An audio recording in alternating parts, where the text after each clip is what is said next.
ne s'est jamais éloigné d'Adam et Ève.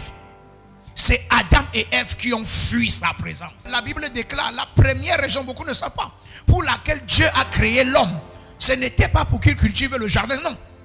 La première raison pour laquelle Dieu a créé l'homme, c'est que Dieu cherchait quelqu'un avec qui il peut communier. C'est pourquoi Adam et Ève dans le jardin d'Éden, Dieu se plaisait à venir dans le jardin chaque soir. Chaque soir, pour rendre visite à Adam et Ève.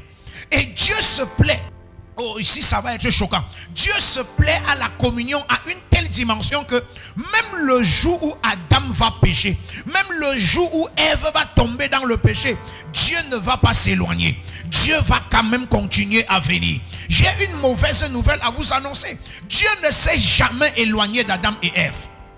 C'est Adam et Ève qui ont fui sa présence. Parce que même dans leur iniquité, même dans leur péché bien-aimé, Dieu se plaisait à communier avec eux. D'ailleurs, même sans qu'ils ne demandent pardon, la Bible dit que Dieu s'est fait une peau d'animaux pour couvrir leur nudité. C'est-à-dire que même si vous ne m'aviez pas demandé pardon, même si vous n'avez pas confessé votre péché, je suis prêt à couvrir votre péché pour que la communion que j'ai avec vous ne s'arrête pas, que ça continue. Bien-aimé, qu'aucun péché ne t'éloigne de la maison de Dieu. Qu'aucune iniquité ne t'éloigne de la maison de Dieu. Ne fuis pas la présence de Dieu parce que tu es tombé dans le péché. Ne fuis pas la présence de Dieu parce que tu es tombé dans l'iniquité. C'est même le meilleur moment de venir vers lui. Oh, il déteste l'iniquité. Mais l'amour qu'il a pour le pécheur est extraordinaire.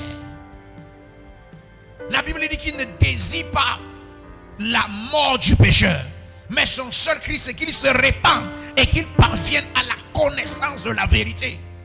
Alléluia.